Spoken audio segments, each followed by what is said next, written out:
Hello ladies, this is for the side easel card for the Maya Design Miles Apart. There we go.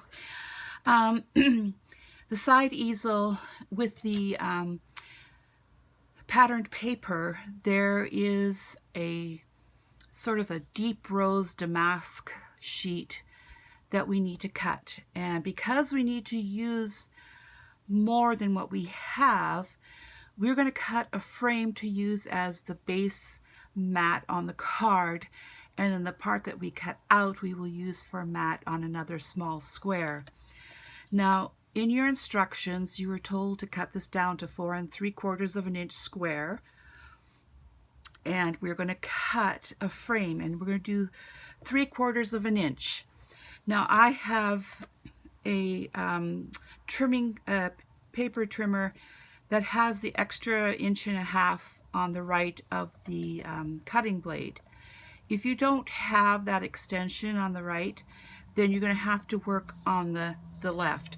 We're making a 3/4 inch frame, so if you're working on the left of the blade, you will be lining it up at 3/4 here and rotating until we have the frame cut. But because I have this extension, it makes it easier to line it up at 3/4 of an inch here. Then you're going to line up your blade at 3/4 of an inch up here at the top. And before you cut, it's always a good idea to look where you need to go down here to make that 3/4 of an inch. So we're starting at 3/4 of an inch and we're going down to 4. So you're just going to follow the line on your paper trimmer to do that. So I'm going to go from 3/4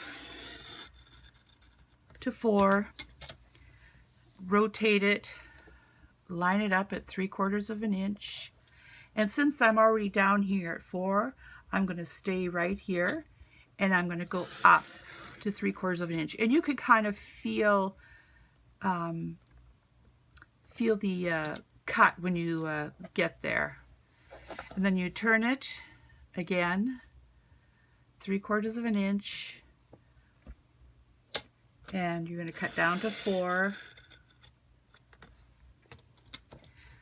Oops, I did a 1/2 inch. Sorry ladies.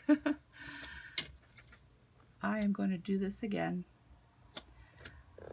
It's a good thing this isn't the real card. Down to 4, and then rotate it, line it up at 3/4 of an inch, and do your last cut.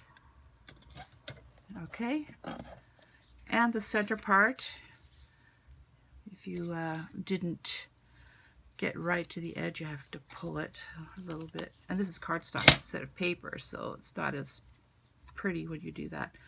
But there's your 3/4 inch frame, and then whatever piece of paper that we're going to put on top, you're just going to have that bit showing all the way around. And then with this, you are going to cut the mat that you need for this piece here. Okay, and unfortunately there isn't enough to do one here, so that's a different piece of paper. But because when this is propped up, you will see it here, so that's why we have these two the same, and that one's a little bit different, but it's still, when your card is folded, it'll still look pretty good. So that's how we cut the frame, and I do this with scrapbooking pages sometimes. And I did this video for those that have not had the seen any of my previous videos on how to do the I think I call it the mat frame. So thanks ladies, have fun with your card. Bye for now.